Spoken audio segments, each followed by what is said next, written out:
Hi there, welcome to the Hydro GeoAnalyst video training series. My name is Braden McNeil and I'm the software trainer here at Waterloo Hydrogeologic. In this video I'll introduce you to the online sharing module available in HGA. The online sharing module is a great way to share project data with stakeholders who may not have their own license of Hydro GeoAnalyst. Using this module you can publish certain components of your project to a web server and then share access to that data with your stakeholders simply by sending them a web link or a URL. I'll be referring to the online sharing example hosted on the HGA support page throughout this video. The online sharing module allows you to share the results of data queries, charts in the form of line or scatter plots, which display the results of your queries, and also selected map layers, as shown here. Before opening the online sharing module, you should consider what kind of data you would like to share with your stakeholders and ensure that you have already built some of the data queries that provide you with the desired results. As with most other modules, the online sharing module is driven by the data queries that you have available in your project. You can launch the online sharing module through the main module menu. Once you've accessed it, you should see this online sharing window open up. The first thing that you should do is provide a name for your online sharing configuration. When you click Save here in the toolbar, that online sharing configuration should then appear under the project tree. This is ideal since if you close the online sharing module, you can quickly re-access that online sharing configuration simply by double-clicking in the project tree. Since the data published through the online sharing module are based on dynamic queries, every time that you reopen the configuration and republish it, any new data that meet the conditions of your queries should be included. So it's really handy that these online sharing configurations get saved to the project tree so that you can reuse them later. Now the online sharing configuration itself has 4 components, each of which has its own tab here within the online sharing window. The first is the project tab, which allows you to provide a name, optionally a description, contact information, and a logo as well.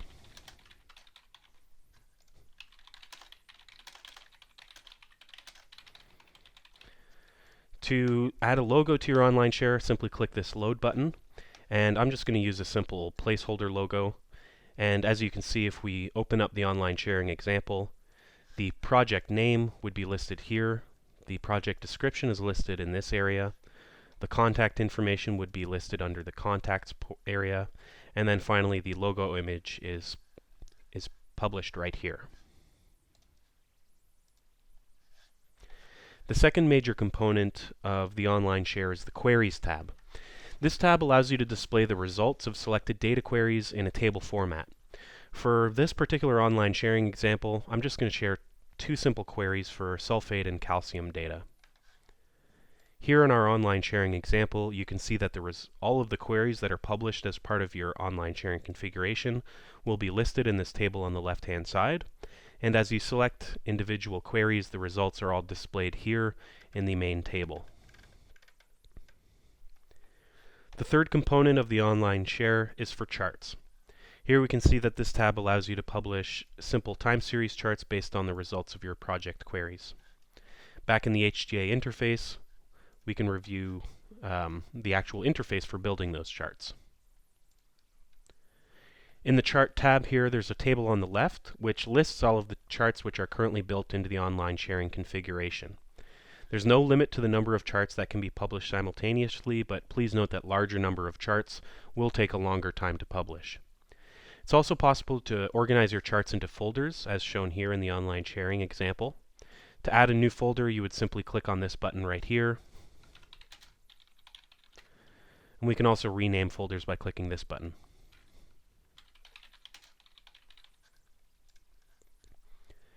To add in a new chart to the Chart tab, you would simply click on this green plus button right here.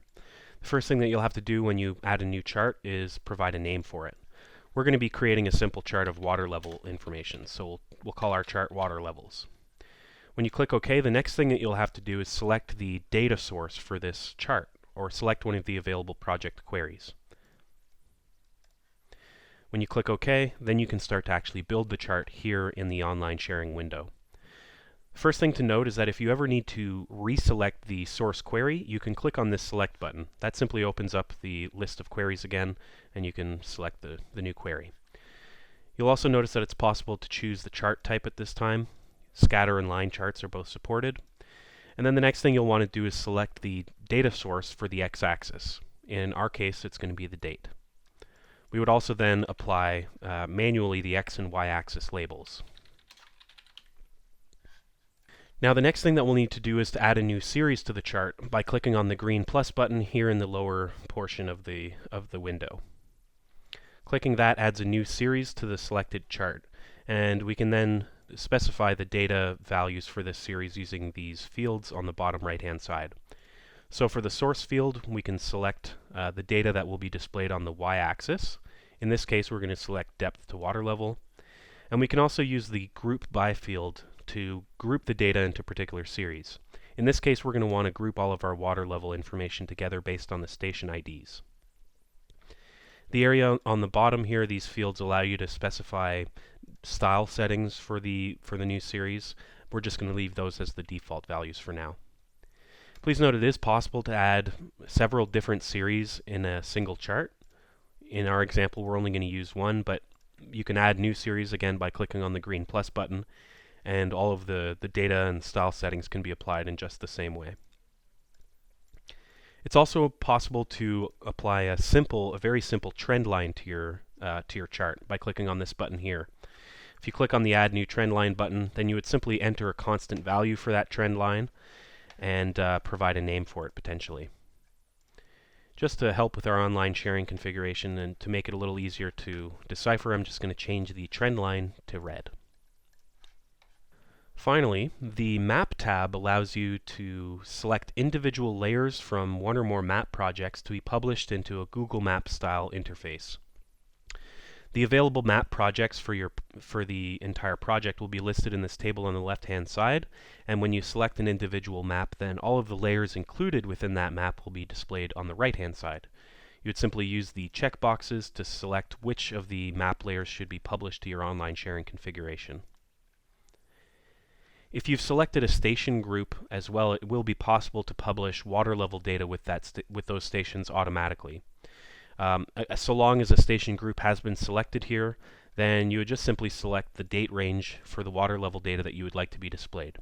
If you select all, then all of the water level data associated with the station will be displayed. And I can show you a quick example of that here in our online sharing example. If we go to the maps and if we select an individual station, we can see that there's a little information window that appears, and if water level information is available, then there should be a View Water Levels hyperlink. If I click that, then a new window opens up with a very simple time series chart with the water level information for the selected station.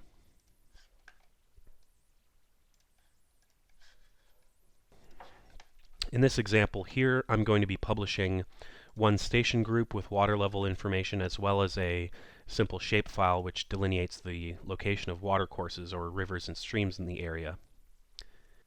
So once the online sharing configuration has been finalized, all you need to do is publish and share it. To publish your data, you'd click the Publish button here at the bottom of the online sharing window. And then you have to just select a publishing target. Online shares can be published in three ways: to a local file folder, onto a custom web server, or onto the Waterloo Hydrogeologic demo server. For most users, the custom web server or the local file folder option should be used. But Waterloo Hydrogeologic does provide a web server purely for demonstration purposes. This option should not be used to publish private or confidential information or be used for long-term data sharing, since the data are publicly visible and they may be deleted at any time as part of web server maintenance. Furthermore, all of the information published to the Waterloo Hydrogeologic demo web server are subject to the software terms and conditions. So we do provide a web server simply for demonstration purposes, but if you or your organization plan on using the online sharing module regularly, then I would highly recommend setting up your own custom web server specifically for that purpose. And publishing to your own web server will require you to provide the proper credentials to access and modify the files in the location that you specify. So you may want to coordinate with your IT team on this. For this simple example, I'm just going to publish to a local file folder since it's going to be a lot faster. Also note that there is an option here, a checkbox at the bottom, to launch the browser after publishing. If you select this, when you click OK, then a web browser will be published or will be launched automatically and will show you the results of your online share. I'm just not going to select that for now since we're publishing to a local file folder anyway. So once the publishing target has been selected, just click OK and the online share will be published.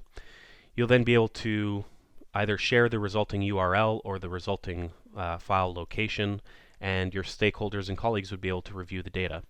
So let's open up the online share that I've just created here. As you can see, the online share that I've created includes the project name and a description here. My contact information is included and our logo has been published. Here in the data queries, we can see our sulfate and calcium data. In the charts, we can see our water level chart, and also shown is the simple trend line at a value of 15 that was created.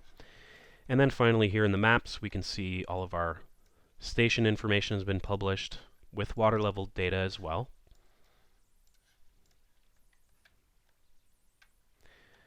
And if I zoom out, we can see that the map layer for my local water streams has also been published to this online sharing configuration. That's it for the online sharing video. In the next video, I'll be introducing the well profile module. Thanks for watching, and stay tuned for more HGA training videos.